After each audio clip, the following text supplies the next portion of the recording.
तो माघ पूर्णिमा पर होगा महाकुंभ का कल्पवास। संगम स्नान के साथ पूरा होगा महाकुंभ का कल्पवास। माघ मास की पूर्णिमा पर कल्पवास की समाप्ति होगी।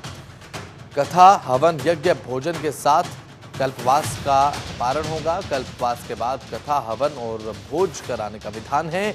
देश भर से आए श्रद्धालुओं ने कल्पवास किया और इस कल्पवास का समापन माघ मास में होगा।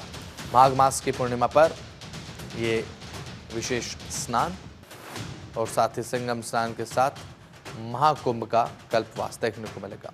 अवनीश हमारे संवाददाता हमारे साथ जुड़ चुके हैं। बात अगर करें अवनीश, देखिए महाकुंभ में एक तरफ बात अगर की जाए कल्पवास की समाप्ति को लेकर तैयारियां चल रही हैं, तो दूसरी तरफ बात की जाए श्रद्धालु की आमद जिस तरीके से लगातार महाकुंभ क्षेत्र में बढ़ रही है, अभी क्या स्थिति है, क्या आप देख पा रहे हैं? मौजूदा हाल फिलहाल क्या है अवनीश?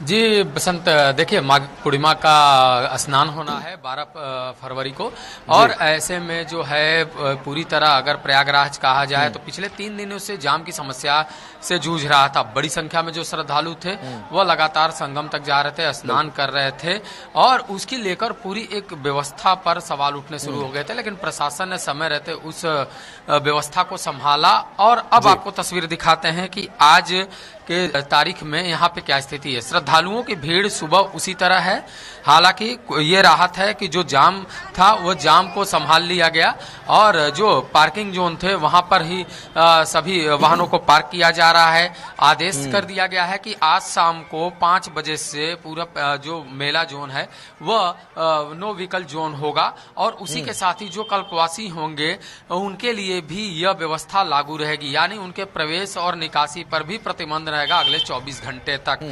तो जो माघ पूर्णिमा का स्नान है बेहद महत्वपूर्ण स्नान है, ऐसे में उसी को लेकर ये बड़ी संख्या में लोगों के पहुंचने का जो सिलसिला है वो शुरू हो चुका है और अब तक करीब 42 करोड़ से ज्यादा लोगों ने संगम में स्नान कर लिया है और लोगों के पहुंचने की संभावना है। और यही वजह है कि मुख्यमंत्री योगी आदित्यनाथ लगातार इसको लेकर बैठक कर रहे हैं और बैठक के दौरान उन्होंने स्पष्ट कर दिया है कि किसी भी तरीके से श्रद्धालुओं को दिक्कतों का सामना नहीं करना चाहिए।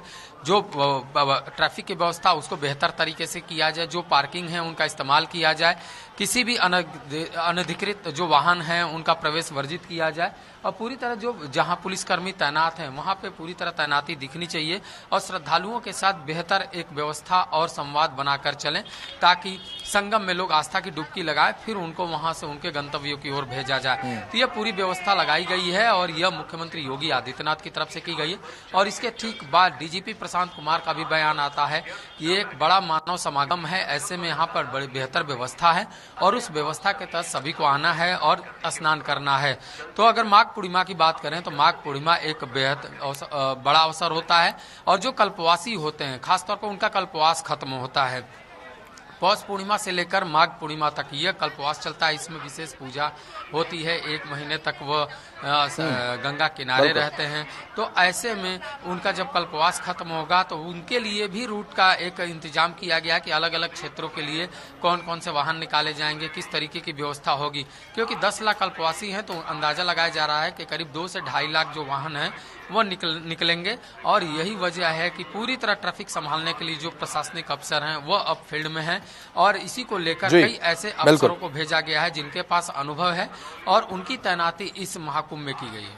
बहुत बहुत शुक्रिया, जुड़ा महत्वपूर्ण जानकारी साझा आपने की अवनीश, बहुत बहुत शुक्रिया आपका। तो बात अगर की जाए महाकुंभ को लेकर तो महाकुंभ में पूरे तरीके से जो तैयारियां हैं वो सुनिश्चित की गई हैं। कल्पवास भी खत्म होना उससे पहले जिस तरीके से जाम की एक स्थिति है उस पर भी बात अगर की जाए तो अब जो पुलिस प्रशासन है, ट्रैफिक पुलिस है, वो लगातार नजर बनाए हुए है।